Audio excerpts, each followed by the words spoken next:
కాళేశ్వరానికి సంబంధించి ఏదైతే అందులో అవకతవకలు జరిగాయి, ఆ ప్రాజెక్టు ఓవరాల్గా మొదటి నుంచి ఏం జరిగింది, ఏంటి ఇందులో అవకతవకలు జరిగాయా, వైఫల్యాలు ఏ విధంగా ఉన్నాయి అన్నటువంటి దానిపై కమిషన్ వేసిన విషయం తెలిసిందే. నిన్న justice PC Ghosh commission CM Revanth రెడ్డికి నివేదిక సమర్పించినటువంటి క్రమంలో ఆ నివేదికలో కర్త కర్మ క్రియ టోటల్గా కేసీఆర్ఏ అన్న విధంగా కమిటీ నివేదిక ఉన్నట్టయితే తెలుస్తోంది.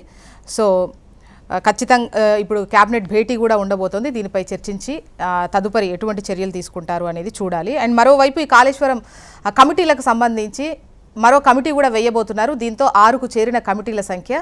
సో ఏం చేసైనా కూడా కాళేశ్వరంకు సంబంధించి తప్పు జరిగింది, వైఫల్యం ఉంది, అది కేసీఆర్ చేశారని నిరూపించే ప్రయత్నంలోనే ఈ కమిటీల మీద కమిటీలు వేస్తూ కాలయాపన చేస్తోంది. మరోవైపు ఏవైతే హామీలు ఇవన్నీ ఉన్నాయో వాటి నుండి ఒక డైవర్షన్ పాలిటిక్స్గా బీఆర్ఎస్ కొట్టిపారేస్తున్నటువంటి క్రమంలో డిస్కస్ చేద్దాం. గెస్టులు కూడా సిద్ధంగా ఉన్నారు.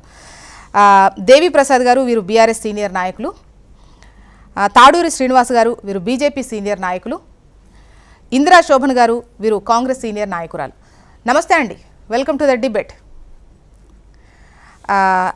దేవి ప్రసాద్ గారు, మీరే చెప్పాలి పూర్తి స్థాయిలో, అంటే ఇక్కడ నీళ్లు లేకపోతే ప్రాజెక్టు తరలించడం కానీ రీడిజైన్ చేయడం కానీ జరగలేదు. సిడబ్ల్యూసీ అటువంటి నివేదిక ఏమి ఇవ్వలేదు, ఎటువంటి ఆమోదాలు ఏం లేకుండానే ఇష్టం వచ్చినట్టు ప్రాజెక్టును కట్టారు అన్న విధంగా నివేదిక ఇచ్చినట్టుగా తెలుస్తోంది. సో ఏంటి దీనిపైన మీ అభిప్రాయం ఏంటి, మీ వాయిస్ ఏంటి? జ్యోత్స్న గారు, గుడ్ మార్నింగ్. ఇద్దరు శోభక్కకి శ్రీనివాస్కి నమస్కారం. వీక్షకులకు అంటే తెలంగాణ రాష్ట్ర సాధన విషయంలో నీళ్ల కోసం తెలంగాణ ఎంత తనలాడిందో, నీళ్ల కోసం ఎంత ప్రయత్నాలు చేసిందో మనకు అందరం కూడా తెలుసు.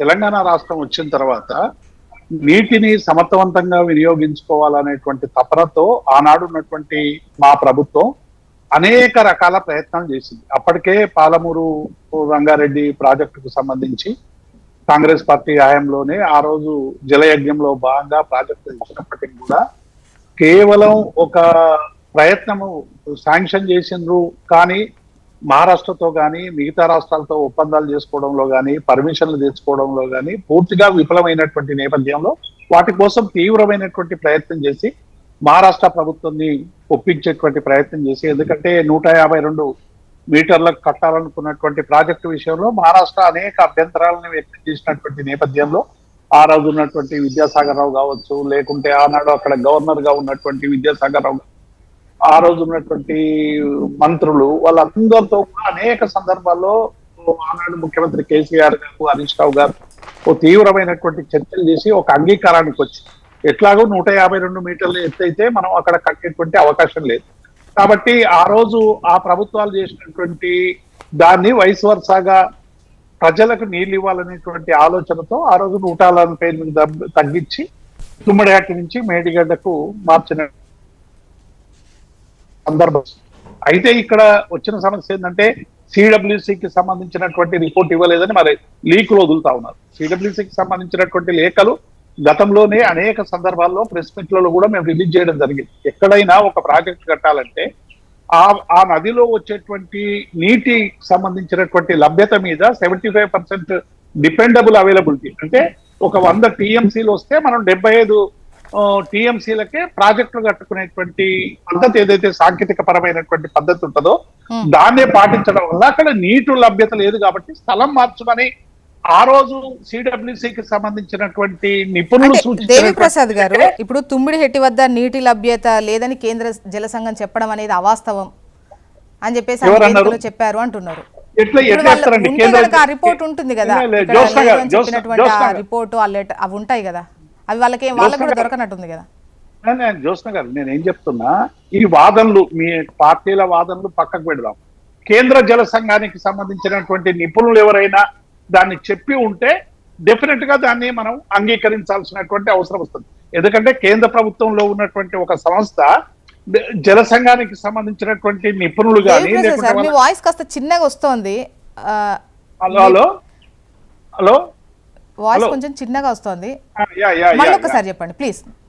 ఇప్పుడు నేనేమంటున్నా, కేంద్ర జల సంఘం చెప్పినటువంటి విషయాలు ఎవరు కేంద్ర జల సంఘం నుంచి ఇప్పటి వరకు అయితే ఒక ప్రకటన రాలేదు.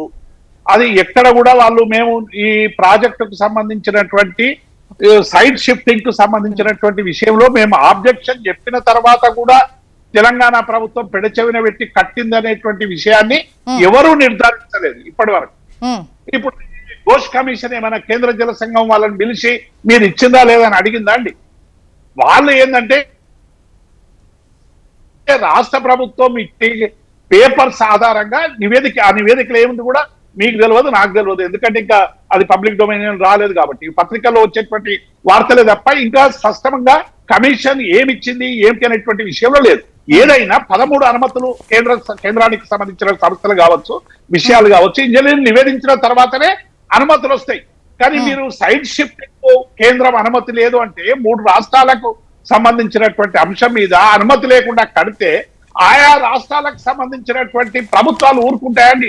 డిఫరెంట్ ప్రభుత్వాలు, అవేం బీఆర్ఎస్ ప్రభుత్వాలు కావు, చుట్టూ ఉన్నటువంటి ప్రభుత్వాలు జాతీయ పార్టీలకు సంబంధించినటువంటి ప్రభుత్వాలే. ఆ రాష్ట్రాలకు అన్యాయం జరిగేటువంటి విషయం కావచ్చు, ఆ రాష్ట్రాలకు సంబంధం విషయం ఏదైనా ఉంటే వారు ఊరుకుంటారా అక్కడికి షిఫ్ట్ చేస్తే వాటికి సంబంధించినటువంటి అంశాలు. కాబట్టి ఇవన్నీ కూడా ఏంటంటే ఒక ఫ్యాబ్రికేటెడ్.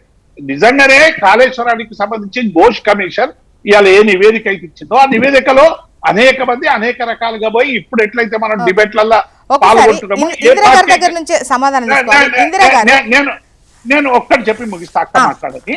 నేను ఏమంటున్నా, మనం ఇక్కడైతే ఎట్లా డిబేట్లు చేస్తున్నామో ఏ పార్టీకి సంబంధించినటువంటి వాళ్ళము ఘోష్ కమిటీ కూడా అటువంటి వాళ్ళనే పిలిచి అధికారులకు సంబంధించినటువంటి వివరాలు తీసుకొని ఇచ్చింది.